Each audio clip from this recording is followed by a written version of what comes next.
हाँ जी स्टूडेंट्स, नमस्कार जी। आप अज संविधान नाल संबंधित ऑप्शन टाइप क्वेश्चन लेके आए हैं कुछ। तो पहला क्वेश्चन है अपने कोल, भारती संविधान कदों बनना आरंभ होया सी। तो भारतीय संविधान बनना आरंभ होया सीगा 9 दसंबर 1946। कदों बनना शुरू होया सी? 9 दसंबर 1946। अपने को किहड़ा क्वेश्चन आएगा? एड़ा नंबर क्वेश्चन आएगा पहले का ऑप्शन। भारतीय संविधान 9 दसंबर 1946 ईस्वी में बनना शुरू होया सी। सैकंड क्वेश्चन, भारतीय संविधान किस मिति नूं बन के तैयार हो गया? भारतीय संविधान जो बन के तैयार होया सीगा वो होया सी 26 नवंबर 1949 नूं। ऑप्शन नंबर फस्ट आएगी 26 नवंबर 1949। थर्ड नंबर क्वेश्चन, भारतीय संविधान किस मिति नूं लागू किया गया? किस एक सीगा बन के तैयार होया सी 26 नवंबर 1949 नूं और किहड़ी डेट नूं लागू किया गया? ये सीगा 26 जनवरी 1950। थर्ड दा ऑप्शन नंबर आएगा ईडी। कदों होया सी? 26 जनवरी 1950। फोर्थ नंबर क्वेश्चन है, भारतीय संविधान लागू करते समय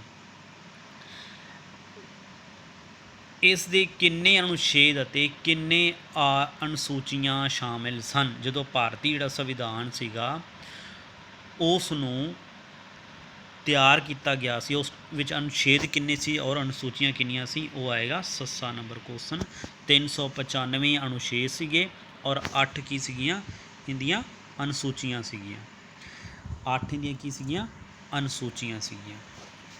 5 नंबर क्वेश्चन है, भारतीय संविधान विच पहली सोध किस साल विच कीती गई सी? 5 नंबर क्वेश्चन का आएगा 1951 विच। कदों करी गई सी? 1951 विच पहली शोध करी गई सी 1951 विच। नैक्सट, भारतीय संविधान विच हुण तक किन्नियां सोधां हो चुकियां हन? Most important question. भारतीय संविधान विच हुण तक टोटल 103 जिहड़ियां सोधां हो चुकियां हैं। आंसर नंबर आएगा सस्सा 103। भारतीय संविधान विच पहली सोध किस दे हस्ताक्षर नाल कीती गई सी? पहली जिहड़ी सोध है वो करी गई सी डॉक्टर राजिंदर प्रसाद दे साइन दे नाल जिहड़ी सीगी सोध करी गई सी भारतीय संविधान विच। ऑप्शन आएगा ऊड़ा नंबर। 8 नंबर क्वेश्चन है, भारतीय संविधान नूं बनाउण विच किन्ना समा लग्या सी? भारतीय संविधान नूं बनाउण विच टोटल लग्या सीगा 2 साल 11 महीने 18 दिन। मतलब ईडी नंबर जिहड़ी दी ऑप्शन है वो करैक्ट होएगी। 9 नंबर क्वेश्चन है, भारत लई संविधान बनाउण लई पहली बार संविधान सभा की मंग किस साल की गई सी?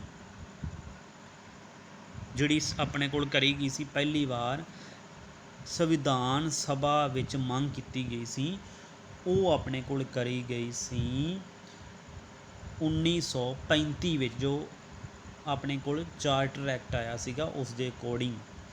10 नंबर क्वेश्चन है, संविधान सभा 399 मैंबरां विचों प्रांतां दियां विधान पालकां विचों किन्ने मैंबर चुने गए सन?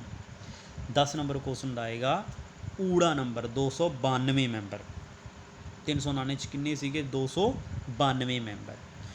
और 11 नंबर क्वेश्चन है,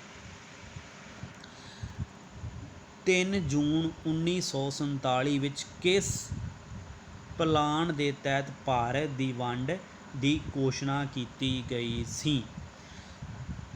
भारत की वंड की तो बाद संविधान के मैंबरां की जो वंड की गई सी 3 जून 1947 नूं। 11 नंबर क्वेश्चन है, किस दी घोषणा के अकॉर्डिंग होया सीगा? तो ये होया सीगा लॉर्ड माउंटबेटन।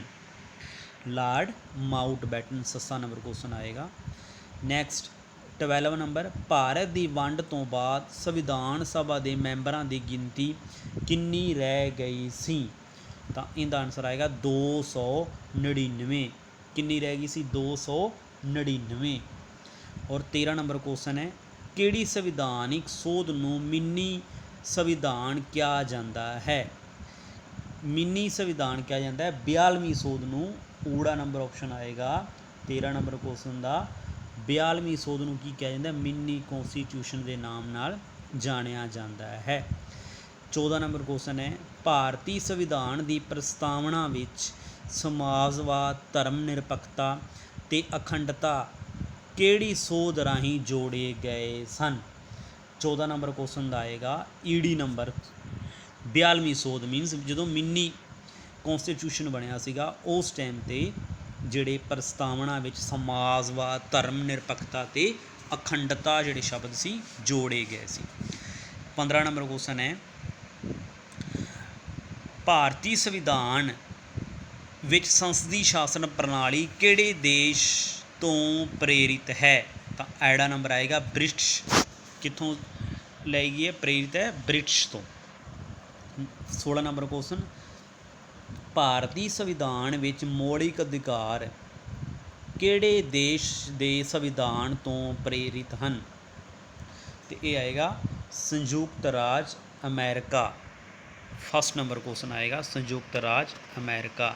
ਔਰ 17 ਨੰਬਰ ਕੁਐਸਚਨ ਹੈ, ਭਾਰਤੀ ਸੰਵਿਧਾਨ ਵਿੱਚ ਮੌਲਿਕ ਕਰਤੱਵ ਕਿਹੜੇ ਦੇਸ਼ ਦੇ ਸੰਵਿਧਾਨ ਤੋਂ ਪ੍ਰੇਰਿਤ ਹਨ? ਤਾਂ ਇਹ ਆਪਣੇ ਕੋਲ ਪ੍ਰੇਰਿਤ ਹੋਣਗੇ ਸਾਬਕਾ ਸੋਵੀਅਤ ਸੰਘ। ਐੜਾ ਨੰਬਰ ਕੁਐਸਚਨ ਦਾ ਆਨਸਰ ਆਏਗਾ। 18 ਨੰਬਰ ਕੁਐਸਚਨ ਹੈ, ਕਿਸ ਸੰਵਿਧਾਨਿਕ ਸੋਧ ਰਾਹੀਂ ਵੋਟ ਦਾ ਅਧਿਕਾਰ ਸੰਬੰਧੀ ਉਮਰ ਜਿਹੜੀ ਸੀਮਾ ਸੀ 21 ਸਾਲ ਤੋਂ ਘਟਾ ਕੇ 18 ਸਾਲ ਕਰ ਦਿੱਤੀ ਗਈ ਸੀਗੀ? ਤਾਂ ਉਹ ਸੀਗਾ ਆਪਣੇ ਕੋਲ 61ਵੀਂ ਸੋਧ ਹੋਈ ਸੀ 1988 ਵਿੱਚ। ਕਿਹੜੀ ਸੋਧ ਹੋਈ ਸੀ? 61ਵੀਂ ਸੋਧ 1988 ਵਿੱਚ। ਤਾਂ ਔਰ ਨੈਕਸਟ ਆਪਾਂ 19 ਨੰਬਰ ਕੁਐਸਚਨ ਕਰਦੇ ਹਾਂ। 19 ਨੰਬਰ ਕੁਐਸਚਨ ਆਪਣੇ ਕੋਲ ਅੱਜ ਦੇ ਜਿਹੜੇ ਟੋਟਲ 18 ਨੰਬਰ ਕੁਐਸਚਨ ਹੀ ਸੀਗੇ। ਔਰ ਜੇਕਰ ਵੀਡੀਓ ਸਾਰੇ ਫਰੈਂਡਸ ਨੂੰ ਵਧੀਆ ਲੱਗੀ ਹੈ ਤਾਂ ਲਾਈਕ ਔਰ ਸਬਸਕ੍ਰਾਈਬ ਜ਼ਰੂਰ ਕਰੋਗੇ, ਤਾਂ ਕਿ ਮੈਂ ਇਸ ਤਰ੍ਹਾਂ ਦੇ ਆਪਸ਼ਨ ਟਾਈਪ ਕੁਐਸਚਨ ਸੰਵਿਧਾਨ ਨਾਲ ਸੰਬੰਧਿਤ ਹੋਰ ਵੀ ਜਿਹੜੇ ਨਵੇਂ ਲੈ ਕੇ ਤੁਹਾਡੇ ਸਾਹਮਣੇ ਪੇਸ਼ ਆਵਾਂ। ਹਾਂਜੀ, ਇੰਨਾ ਕੁ ਕਹਿੰਦਾ ਹੋਇਆ ਅੱਜ ਦੀ ਵੀਡੀਓ ਨੂੰ ਸਮਾਪਤ ਕਰਦੇ ਹਾਂ। ਧੰਨਵਾਦ। Okay bye, take care, good night.